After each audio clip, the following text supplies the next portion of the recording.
यह लेटर है अमित शाह की तरफ से और लिखा गया है पुष्कर सिंह धामी को। तो कोई गलती होगी तभी तो कोई मुकदमा दर्ज करा रहा है। बस गलती कुछ नहीं, गलती यही है कि हमने उसकी शिकायत की। पूरे भारत के गृह मंत्री, उन पर इतना टाइम है कि एक कर्मचारी सिंचाई विभाग का भी नहीं, वो अलग डिपार्टमेंट का, शिक्षा विभाग का, क्या उस कमरे के लिए लिखेंगे? उसकी भाषा भी सही नहीं है। स्क्रीन पर दिख रहा आपको ये लेटर, यह लेटर है अमित शाह की तरफ से और लिखा गया है पुष्कर सिंह धामी को, जिसमें लिखा है कि मुझे सिंचाई विभाग उत्तराखंड के अंतर्गत IRI कॉलोनी रुड़की में कार्यरत कार्मिकों के सापेक्ष आवश्यकता से अधिक आवास उपलब्ध होने एवं अपनी टाइप 3 के एक राजकीय आवास की आवश्यकता के संबंध में श्रीमती बबीता सहायक अध्यापिका का प्रार्थना पत्र प्राप्त कराया गया है। अतः आप अपने स्तर से संबंधित अधिकारियों को निर्देशित कर श्रीमती बबीता सहायक अध्यापिका के नाम राजकीय आवास संख्या 21 टाइप 3 IRI कॉलोनी रुड़की या श्रेणी 3 का अन्य कोई एक समकक्ष आवास आवंटित कराने का कष्ट करें। आप एवं आपके राज्य के प्रति शुभकामनाएं। शुभकामनाएं की स्पेलिंग गलत है। खैर, अब सोचने वाली बात है, इस पे साइन भी है, अमित शाह का नाम भी लिखा हुआ है, फोटोकॉपी अटेस्टेड भी है, सब कुछ है, लेकिन एक चीज़ नहीं है, वो है क्रमांक संख्या। क्रमांक संख्या यदि कोई भी अधिकारी अगर आपको कोई लेटर देता है, उस लेटर पर उस लेटर का नंबर होता है, हम रेफरेंस नंबर कहते हैं, जिस रेफरेंस के आधार पर किसी भी प्राप्त जो प्रति होती है उसके आधार पर कार्रवाई की जाती है। अरे कोई बिना लेटर नंबर का कार्रवाई कैसे होगी? ऐसे तो बिना लेटर नंबर लिखे अगर हमने आपको कुछ कह दिया और आप मान लोगे, और हमने सेम लेटर 10 लोगों को दे रखा है, तो इसलिए ज़रूरी होता है कि किस लेटर नंबर को कहाँ पर भेजा गया। लेकिन यहाँ पर कोई लेटर नंबर नहीं है और इस आधार पर एक मामला सामने आया। हालांकि कुछ समय पहले फर्जी लेटर को लेकर के मामला आया था कि भारतीय जनता पार्टी के कई लोगों का साइन सिग्नेचर इधर से उधर मूव हो रहा है। अब वो साइन सिग्नेचर क्या वही है? तो हमारे पास ये जो मामला है, इस मामले में योगेश जी हमारे साथ हैं। योगेश जी, ये मामला हमारे पास लेकर के आए कि ये फर्जी लेटर इशू करके आवास लिया गया है। तो मैंने कहा भाई फर्जी लेटर कैसे हो सकता है? इसको जब देखा तो कुछ ना कुछ शंका हमारे ऊपर भी हुआ। जब तक कि पुलिस का वेरिफिकेशन, किसी मंत्री का वेरिफिकेशन इस लेटर पे नहीं हो जाता, तब तक इसे गलत या सही ठहराना उचित नहीं है।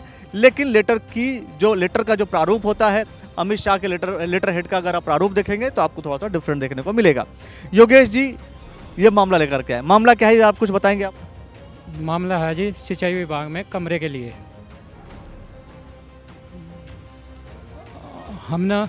हमारे दोस्त है अमित सैनी, उसको पता लगा कि इसने कमरा लिया, तो हमने सिंचाई विभाग में एक सूचना मांगी। इसने जो प्रार्थना पत्र दिया उसमें क्या क्या डॉक्यूमेंट्स दिए सूचना के अधिकार में, तो हमें डॉक्यूमेंट्स मिले। हमें अमित शाह जी का लेटर मिला, माननीय सिंचाई मंत्री जी का लेटर मिला, माननीय सिंचाई मंत्री का लेटर मिला, माननीय गृह मंत्री के लेटर पे जो हो उस पर कोई ना तो दिनांक है ना कोई पत्रांक नंबर है। अगर हमने इस संबंध में शिकायत की तो हमारे दोस्त पर धमकी मिली कि तुम्हें झूठे केस में फंसा दिया जाएगा। उस संबंध में गंगनहर थाने ने हमारे दोस्त पर मुकदमा दर्ज कर दिया गया जी।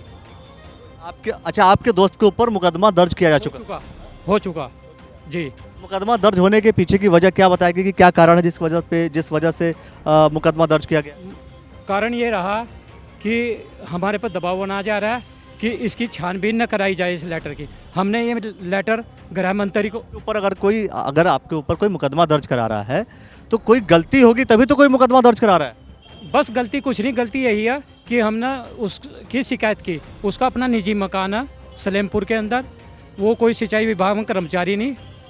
यही गलती है कि हमने उसको उजागर किया कि सिंचाई विभाग के कर्मचारी को मकान मिलना चाहिए जब उसका 3 किलोमीटर में मकान है। और नियमावली मांगी, नियमावली में ये आया कि 8 किलोमीटर के दायरे में कोई मकान ना होना चाहिए उसका। चलिए, ये जो मामला है आपका विवाद एक अलग विवाद है, वो अलग विषय है, लेकिन वो विषय कहीं ना कहीं इसी से कनेक्टेड है। देखिए, सबसे बड़ी बात दोस्तों, स्क्रीन पर दिख रहा आपको ये लेटर भारतीय जनता पार्टी के विधायक भारतीय जनता पार्टी का संगठन देख करके सही सही बताए क्या ये लेटर फर्जी है या ओरिजिनल। मैं फिर से कह रहा हूँ, ये लेटर देख करके बताए कि ये लेटर फर्जी है या ओरिजिनल है। अगर ओरिजिनल है तो आप यह लेटर, फिर आप दोषी साबित हो जाएंगे। अगर ओरिजिनल है तो आप कमेंट सेक्शन में लिखिए, ताकि और भी लोगों को मालूम चले कि ये जो लेटर जारी किया गया है ये ओरिजिनल लेटर जारी किया गया है। हमको संदेह है फर्जी हो सकता है, किसी फर्जी व्यक्ति के द्वारा लिखा गया। क्या माननीय गृह मंत्री जी एक आवास के लिए, पूरे भारत के गृह मंत्री, उन पर इतना टाइम है कि एक कर्मचारी सिंचाई विभाग का भी नहीं, वो अलग डिपार्टमेंट का, शिक्षा विभाग का, क्या उस कमरे के लिए लिखेंगे? उसकी भाषा भी सही नहीं है। गृह मंत्री लिखते हैं हम पुष्कर सिंह धामी को। ये लेटर आपको कहाँ से मिला? सूचना के अधिकार में मांगा ना हमको। ये सूचना के अधिकार में लेटर मिला है। तो दोस्तों मैं फिर से कह रहा हूँ, भारतीय जनता पार्टी का संगठन, भारतीय जनता पार्टी के विधायक, भारतीय जनता पार्टी के मुख्यमंत्री, कोई भी इस लेटर को वेरीफाई जरूर करें कि यह सही है या गलत है। गलत है तो जाहिर सी बात है जिन लोगों ने गलत किया है उसके साथ उसके लिए कार्रवाई होगी। और सरकार क्या कार्रवाई उनके खिलाफ करती है जो ऐसे लेटर हेड का गलत इस्तेमाल करते हैं, गलत इस्तेमाल करके गलत काम करवाने की कोशिश करेंगे, तो सरकार क्या डिसीजन लेती है या सरकार को क्या डिसीजन लेना चाहिए, यह भी देखने वाली बात होगी दोस्तों। लेकिन इस लेटर हेड को देख करके कमेंट सेक्शन के माध्यम से अपनी प्रतिक्रिया जरूर दीजिए। ऐसे तमाम वीडियो और तमाम विषयों को लेकर के हम आते रहेंगे। और आपके पास अगर कोई समस्या है तो लिख भेजिए हमें, और ताकि आपकी समस्या को भी द न्यूज़ वाला नेटवर्क उसी प्रकार से उठाएगा जिस तरीके से अन्य मुद्दों को उठाता रहता है। हाँ, एक मामला देहरादून में सिंचाई मंत्री विदेश में गए हुए थे, वहाँ पर उसके सचिव ने फर्जी साइन किए, उस पर मुकदमा दर्ज किया गया, फर्जी साइन सिंचाई विभाग के। इसीलिए मैंने कहा कि ऐसे बहुत सारे विषयों को लेकर के हम आते रहेंगे। सोचने वाली बात है, जो कुछ भी है कमेंट सेक्शन में प्रतिक्रिया जरूर दीजिए, और ये वीडियो को, इस लेटर को जरूर आप मुख्यमंत्री तक शेयर कर दीजिए, अन्य जो संवैधानिक पद पर बैठे हैं लोग उनको भेज दीजिए, और भाजपा के संगठन के जो लोग हैं पदाधिकारी उनको भी भेज दीजिए। वेरीफाई करा के जरूर आप हमें कमेंट सेक्शन में लिखिए कि आखिर क्या मामला है। तमाम विषयों को लेकर के आते रहेंगे, ऐसे ही बने रहिए हमारे साथ, तो देखते रहिए द न्यूज़ वाला नेटवर्क।